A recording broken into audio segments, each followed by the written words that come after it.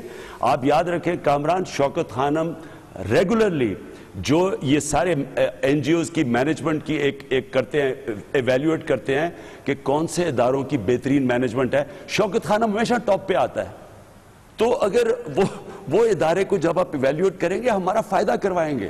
ہم آپ کو دعوت دیتے ہیں کہ آپ آ کے کریں, لیکن ایسے بیان نہ دیں کہ لندن بیٹھ کے اپنی کرپشن بچانے کے لیے آپ بیان دے رہے ہیں ہسپتال کے خلاف یا کسی فاؤنڈیشن کے. اچھا خان صاحب, اس کا نتیجہ کیا نکلے گا؟ آپ کے انٹرویوز, آپ کی تقریر اور جو بھی گفتگو ہو رہی ہے, یہ ساری گفتگو ہے نا, یہ ایکسپرٹس یہ کہتے ہیں کہ اس کا کوئی نتیجہ نکلنے والا نہیں ہے. صرف اس صورت میں ہو سکتا ہے کہ کوئی اچانک ایسی زبردست قسم کی انویسٹیگیشن ہو جائے جس سے چیزیں کھل جائیں, یا یہ کہ پبلک بری طرح سے باہر آ جائے, جیسے کہ برازیل میں ہوا ہے, جس طرح سے لوگ وہاں باہر آئے ہیں. اس طرح کی کوئی چیز, کوئی ایسی موومنٹ ہو جائے, لاکھوں کی تعداد میں لوگ باہر نکل آئے. یہ 24 اپریل کو جو آپ کرنے جا رہے ہیں, اس پہ کیا آپ حکومت کو کیسے مجبور کریں گے کہ وہ حکومت چھوڑ دے اور ایک انڈیپینڈنٹ انویسٹیگیشن ہو, پرائم منسٹر چلے جائے؟ یہ کیسے 24 اپریل کو کیا ایسی گیدر سنگی آپ کے پاس ہے؟ کامران خان, 24 کو تو ہماری سیلیبریشن ہے, 20 سال کی سالگرہ ہے.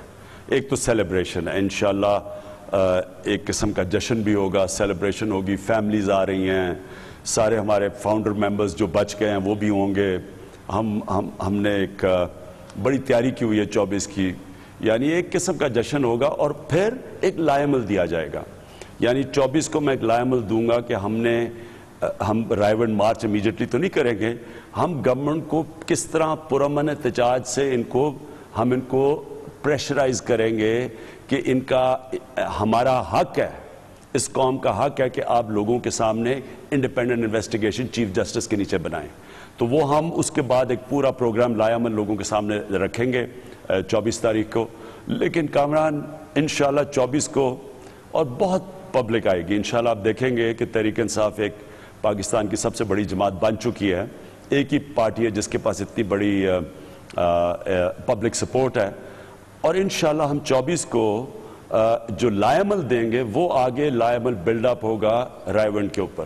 رائیونڈ کا فائنل ہوگا اگر تو ہم نے دیکھا کہ انہوں نے جس طرح پہلی اس خوف میں کہ اگر یہ انکوائری ہو گئی اور ان کی ساری چیزیں سامنے آ گئی تو شاید ان کی کرسی چلی جائے گی, اور اس سے سب سے یہ ڈرے ہوئے ہیں کہ دیکھیں کسی بھی ڈیموکریسی میں پرائم منسٹر کو ریزائن کرنا چاہیے. کسی بھی ڈیموکریسی میں پرائم منسٹر کیوں نہیں ریزائن کر رہے؟ کیوں اس لیے ریزائن نہیں کرتے کیونکہ ان کو ڈر ہے کہ جب ان کے پاس نیب کا ادارہ کنٹرول میں نہیں ہوگا, الیکشن کمیشن ان کے کنٹرول میں نہیں ہوگی, FIA کنٹرول میں ہوگی, ان کو یہ خوف ہے کہ اگر یہ نادرہ ان کے پاس نہیں ہوگی, ان کو خوف یہ ہے کہ پھر ان کی ساری چیزیں سامنے آ جائیں گی.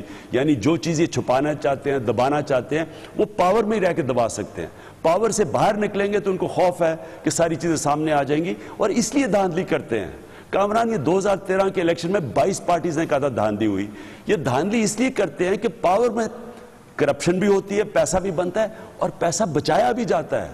یعنی کوئی ہاتھ بھی نہیں لگا سکتا آپ اقتدار میں آئے, اس لیے ریزائن نہیں کرنا چاہتے. ہم 24 کو میں اپنا لائے عمل دوں گا, اور میں آپ کو یقین دلاتا ہوں کہ اس باری اگر یہ سمجھتے ہیں کہ ہم پیچھے ہٹ جائیں گے, ہم نے آخر میں جانا پڑے گا ہمیں رائیونڈ, اگر انہوں نے ایک انڈیپینڈنٹ انکوائری چیف جسٹس کے نیچے قبول نہ کی. اچھا یہ فرمائیے گا صاحب کہ یہ بھی جو ایکسپرٹس ہیں آبزرورز ہیں وہ کہتے ہیں 24 اپریل ہے اور اس کے بعد مئی کا مہینہ ہے, گرمی کا موسم شروع ہوتا ہے اور پھر رمضان آ جائیں گے سامنے, رمضان آ رہے ہیں اور پھر اس میں مہینے میں 4-5 ویک کے اندر آپ کیسے ایسی ایک موومنٹ بپا کریں گے کہ گورنمنٹ کو جانے پہ مجبور کر دے, کیونکہ آبویسلی جب رمضان آ جائے گا تو کوئی ان چیزوں میں انٹرسٹڈ ویسے بھی عوام نہیں ہوتی, تو یہ کئی مہینوں کا آپ کا پروگرام ہے, چند دنوں کا, چند ہفتوں کا, کیسے آپ اس کو انفولڈ کریں گے؟ نہیں کامران اتنا لمبا تو نہیں چلے گا, دیکھیں نا واضح ہو جائے گا, رمضان سے پہلے واضح ہو جائے گا کہ کیا گورنمنٹ سیریس ہے انویسٹیگیشن کی یا وہ پھر چھپانا چاہتی ہیں ساری صاحب اقتدار کی جتنی کرپشن ہے. اب تک تو چھپے رہے ہیں, اب تک تو لوٹے رہ گئے ہیں, پاکستانی عوام کو لوٹتے گئے ہیں اور کبھی بھی کوئی طاقتور کو کوئی پکڑتا نہیں ہے, الزامات لگاتے رہتے ہیں, بلیک میل کرتے رہتے ہیں, پکڑا کوئی نہیں جاتا. اس باری ہم نے نہیں پیچھے ہٹنا, میں انشاءاللہ پورا ایک لائمل ہم نے تیار کیا ہوا ہے اور اتنا لمبا نہیں جائے گا, یعنی آپ سمجھیں کہ یہ رمضان سے پہلے ہم اپنا جو فائنل کارڈ وہ کھیل جائیں گے. رمضان سے پہلے ہم اپنا فائنل کارڈ کھیل جائیں گے, یہ اتنا لمبا نہیں جائے گا, 24 اپریل سے شروع ہوگا, رمضان سے پہلے یہ ختم ہو جائے گا, یعنی کہ حکومت کی رخصتی, وزیر اعظم کی رخصتی جناب عمران خان کا ٹارگٹ ہے, تحریک انصاف کا ایک بار پھر کا ٹارگٹ ہے. عمران خان کہتے ہیں کہ اس دفعہ ہم واپس نہیں جائیں گے, اگر ابھی نہیں کیا تو ہم کبھی نہیں کر پائیں گے. پاناما لیک سے عمران خان تحریک انصاف کہتی ہے کہ ناؤ اور نیور والا معاملہ ہے اور اس کے لیے بھرپور ایک کشمکش کا آغاز ہونے والا ہے, جیسا کہ ابھی آپ نے عمران خان صاحب سے سنا. لیتے ہیں کمرشل بریک اور اس کے بعد ہم بات کریں گے چیف آف آرمی اسٹاف کا کل کا بیان, احتساب سب کا ہونا چاہیے, کرپشن پاکستان کی سلامتی کے لیے, پاکستان کی خود مختاری کے لیے کرپشن کا خاتمہ انتہائی ضروری ہے. فوج اس سلسلے میں مکمل سپورٹ کرے گی کسی بھی ایفرٹ کی. فوج کیا سپورٹ کر سکتی ہے, فوج کیا تعاون دے گی, یہ جاننے کی کوشش کریں گے ماہرین سے چھوٹے سے وقفے کے بعد.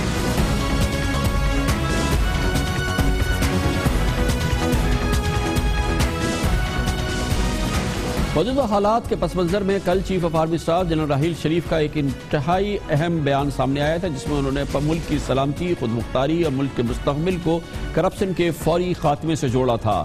انہوں نے خاص طور پہ کہا تھا کہ کرپشن کے خلاف بلا امتیاز کارروائی ہونی چاہیے اور سب کے خلاف کارروائی ہونی چاہیے, اور اس کے ساتھ ہی انہوں نے بہت اہم بات یہ کی تھی کہ افواج پاکستان اس قسم کی کسی بھی ایفرٹ کی, کسی بھی کوشش کی بھرپور سپورٹ کرے گی, اس میں مدد فراہم کرے گی. چیف آف آرمی اسٹاف کا کل یہ بیان موجودہ حالات کے پس منظر میں بہت اہمیت کا حامل ہے. اس بیان کی اہمیت خاص طور پہ فوج اس کے پورے معاملے میں کس طرح کی سپورٹ دے سکتی ہے, کیونکہ نازک معاملات ہیں. معاملہ وزیر اعظم کے خاندان کے حوالے سے بھی ہے, دوسرے سیاسی خاندانوں کے حوالے سے بھی ہے. اس میں فوج کیا عملی کردار ادا کر سکتی ہے اس پورے ماحول میں, جس میں اس بات کی گنجائش بھی موجود ہے کہ کوئی ڈیڈ لاک ہو جائے سیاستدانوں کے درمیان, کہ کس قسم کا میکینزم ہو جس کے ذریعے پاناما لیکس کی تحقیقات ہو. یہ سب کچھ جانتے ہیں اور اس کے لیے ہم نے دعوت دی ہے. ہمارے ساتھ موجود ہیں ممتاز دفاعی تجزیہ کار اور اینالسٹ جناب حسن عسکری رضوی, اور ہمارے ساتھ موجود ہیں ممتاز دفاعی تجزیہ کار لیفٹیننٹ جنرل ریٹائرڈ طلعت مسعود. جنرل صاحب پہلے تو آپ یہ بتائیے گا, موجودہ ماحول میں کل افواج پاکستان کی جانب سے اس عزم کا اظہار کیا جنرل راحیل نے کہ کرپشن کا خاتمہ ملک کی سلامتی کے لیے ضروری ہے, اور موجودہ پس منظر میں ان کا بیان اور ان کا یہ کہنا کہ فوج کرپشن کے خلاف کسی بھی کارروائی کی بھرپور حمایت کرے گی, اس کی مدد کرے گی. آپ کے خیال میں وہ عملی کیا اقدامات کر سکتی ہے یا کرے گی فوج اس ماحول میں؟ دیکھیں, میں سمجھتا ہوں کہ عملاً فوج یہ کوشش کرے گی کہ ادارے جو ہیں وہ مضبوط ہوں, اور جو اداروں میں اس وقت نیب میں, ایف آئی اے میں اور دوسرے اداروں میں کمزوریاں ہیں ان کو دور کیا جائے, اور ایسے لوگوں کو لگایا جائے جو کہ ہر لحاظ سے, اخلاقی لحاظ سے ان کا جو ماضی ہے, ان کی جو کارکردگی رہی ہے وہ ایسی ہو جس کے اوپر کوئی انگلی نہ اٹھا سکے. تو ایسے لوگ اگر ان اداروں کے سربراہ ہوں تو میرے خیال میں کافی تبدیلی آ سکتی ہے, اور ان اداروں کو آزاد کیا جائے جیسے کہ انڈیا میں اور دوسرے ممالک میں کیا گیا ہے, اور ان کو اتنا پاورفل بنایا جائے کہ یہ لوگ جو ہیں ان کے اوپر انفلوئنس نہ کر سکیں. اس وقت ہم کہتے تو ہیں کہ نیب, ایف آئی اے وغیرہ جو ہیں ان کا یہ فرض بنتا ہے کہ اس قسم کی جو چوریاں ہو رہی ہیں یا بےمانیاں ہو رہی ہیں بڑے پیمانے پر ان کو روکا جائے, لیکن جب تک یہ لوگ اس قابل نہ ہوں یا اس اداروں میں ایسے اس اداروں پر اعتماد نہ ہو تو یہ کس طریقے سے ممکن ہوگا؟ رضوی صاحب، آپ کیا سمجھتے ہیں کہ موجودہ ماحول میں اس عزم کا اظہار کہ فوج کرپشن کے خاتمے کی کسی بھی بامانی کوشش کی بھرپور مدد کرے گی، اس کو سپورٹ کرے گی، عملی اقدامات کی کیا توقع کی جا سکتی ہے اس موجودہ پس منظر میں؟ ہم دیکھیں جس پس منظر میں جنرل راحیل شریف کا یہ بیان آیا تھا۔ دیکھیے، آرمی کا براہ راست رول تو نہیں ہے، اور ان لوگوں نے جو سیاستدان ہیں سب نے ویلکم کیا ہے کہ اس کے لیے اور کوئی راستہ ان کے پاس نہیں ہے، وہ اس کی مخالفت نہیں کر سکتے۔ البتہ یہ ضرور ہے کہ جو رولنگ پارٹیز ہے وہ کبھی فلی کوآپریٹ نہیں کرے گی، یہ کہے گی کبھی نہیں کہ ہم کوآپریٹ نہیں کریں گے، لیکن ایسا احتساب ہماری رولنگ پارٹی نہیں چاہے گی کہ برسر اقتدار کو نقصان پہنچے۔ تو فوج کے لیے یہ ایک بہت بڑا چیلنج ہے کہ کس طرح سائیڈ پر بیٹھ کر وہ ان اداروں کے لوگوں میں اتنا اعتماد پیدا کر سکے کہ وہ اصول اور قاعدے کے مطابق کام کریں۔ ماضی میں ایسا نہیں ہوا ہے، اب دیکھنا ہے کہ پنجاب میں ہو سکے گا۔ دیکھیے، کراچی میں یہ بھی ہوا نا کہ کراچی میں رینجرز کو اسپیشل پاورز مل گئیں، پنجاب میں پنجاب کی حکومت یا فیڈرل حکومت رینجرز کو یا آرمی کو اسپیشل پاور دینے کے لیے کبھی تیار نہیں ہوگی، کیونکہ وہ اپنے پاؤں پہ پی ایم ایل این کے لیے کلہاڑی مارنے کے مترادف ہوگا۔ بہت بہت شکریہ جناب حسن عسکری رضوی۔ جنرل طلعت مسعود ہمارے ساتھ کمنٹ سے بریک اور اس کے بعد ذکر کریں گے۔ عالمی سطح پر سب سے اہم ڈیولپمنٹ یہ ہو رہی ہے، امریکہ اور سعودی عرب کے تاریخی تعلقات رہے ہیں، انتہائی دیرینہ، انتہائی قریبی تعلقات، لیکن ایک نازک موڑ پر پہنچ گئے۔ اسی دوران صدر اوباما پہنچے ہیں ریاض میں اور ان کی بہت ہی کلیدی گفتگو ہوئی ہے سعودی لیڈرشپ کے ساتھ۔ اس پر بات کرتے ہیں چھوٹے سے وقت کے بعد۔ امریکہ اور سعودی عرب کے تعلقات کافی عرصے سے، حالیہ کئی مہینوں سے شدید تناؤ کا شکار ہیں۔ بنیادی وجہ امریکہ اور ایران کے حوالے سے جو مذاکرات ہوئے، جس کے بعد ایران کی بین الاقوامی تنہائی ختم ہوئی، اس کو امریکہ کے رخ کی تبدیلی بتائی گئی، جس کے بعد امریکہ اور سعودی عرب کے درمیان تعلقات میں تناؤ دیکھنے میں آیا۔ اس میں بڑی تبدیلی اور اس تناؤ میں اضافہ ہوا ہے حالیہ ہفتوں میں، جب یہ بات سامنے آئی کہ امریکہ میں ایک کانگریس میں ایک بل پیش کیا جا رہا ہے جس میں 9/11 کی ذمہ داری سعودی شہریوں پر تو آئی تھی۔ 15 سعودی شہری تھے 19 میں سے جنہوں نے ان حملوں میں حصہ لیا تھا، اس کی ذمہ داری کا رخ سعودی حکومت کی جانب بھی موڑا جا رہا ہے، جس کے نتیجے میں 9/11 میں کے متاثرین براہ راست مقدمہ دائر کر سکتے ہیں سعودی حکومت کے حوالے سے۔ یہ ایک بڑی تکلیف دہ مشکل صورتحال تھی جو پیدا ہوئی ہے۔ امریکہ اور سعودی عرب کے تعلقات اس کی وجہ سے شدید متاثر ہونے کا اندیشہ پیدا ہوا، اور اسی دوران یہ بات سامنے آئی کہ اب سعودی عرب نے کہا کہ وہ جوابی رد عمل کرے گا اور امریکہ میں جو اس کے اثاثے ہیں، جو امریکی اثاثے اس کے پاس ہے، ان کو بیچ دے گا، جو تقریباً $750 ارب کے ہیں، جو معاشی حوالے سے بھی ایک بھوچال بپا کر سکتا ہے۔ اسی پورے ماحول میں صدر اوباما آپ پہنچے ہیں ریاض۔ آج وہ ریاض میں سعودی فرمانروا شاہ سلمان کے ساتھ ان کی اہم ملاقات بھی ہوئی ہے۔ یہ بہت اہم دورہ ہے اس پورے پس منظر میں، لیکن جانے سے پہلے انہوں نے یہ بات واضح کر دی کہ وہ اپنا صدارتی اختیار استعمال کریں گے، ویٹو کر دیں گے ایسی کوشش کو جس کے ذریعے امریکی شہریوں کو یہ آزادی حاصل ہو کہ 9/11 کی ذمہ داری وہ سعودی حکومت پر ڈالے اور ان پر مقدمات دائر کر دے۔ اس بات کی نفی کی صدر اوباما نے سعودی عرب روانگی سے پہلے۔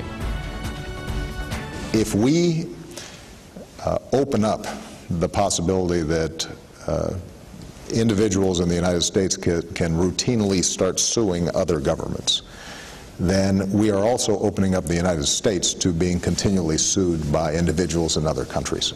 اس پوری صورتحال میں بات کرنے کے لیے واشنگٹن جاتے ہیں، جہاں پر ہمارے ساتھ موجود ہیں بین الاقوامی امور کے تجزیہ کار اور فارن پالیسی ایکسپرٹ جناب موحید یوسف سے۔ موحید یوسف صاحب، یہ بتائیے گا کہ لگ یہ رہا ہے کہ صدر اوباما کی یہ پیغام لے کے گئے ہیں سعودی عرب کے امریکہ تعلقات جیسے دیرینہ تعلقات ہیں ان کو برقرار بھی رکھنا چاہتا ہے، اور ان کی انتظامیہ یہ ناممکن بنا دے گی کہ سعودی حکومت کے خلاف امریکی شہری کوئی براہ راست کارروائی کر سکے۔ کیا یہ تاثر درست ہے؟ جی کامران صاحب، میرے نزدیک بالکل یہی بات ہے، اور یہاں جو تجزیہ دیکھنے میں آ رہا ہے اس میں بھی یہی بات بارہا کی جا رہی ہے کہ سعودی عرب کی ضرورت بھی امریکہ کو ہے، ایک وہ ایلائی بھی بڑی دیر سے رہا ہے، تو ایسا کوئی اقدام اٹھانا بہت خطرناک ہوگا۔ دوسری طرف آپ نے یہ بھی دیکھا، جیسے آپ نے خود ذکر کیا، سعودی عربیہ نے بڑا واضح کیا ہے کہ وہ 750 بلین کی تو بات ہے ہی ہے، لیکن آج جب صدر اوباما وہاں پہنچے تو ان کو ریسیپشن بھی جو دیا گیا وہ حسب معمول سعودی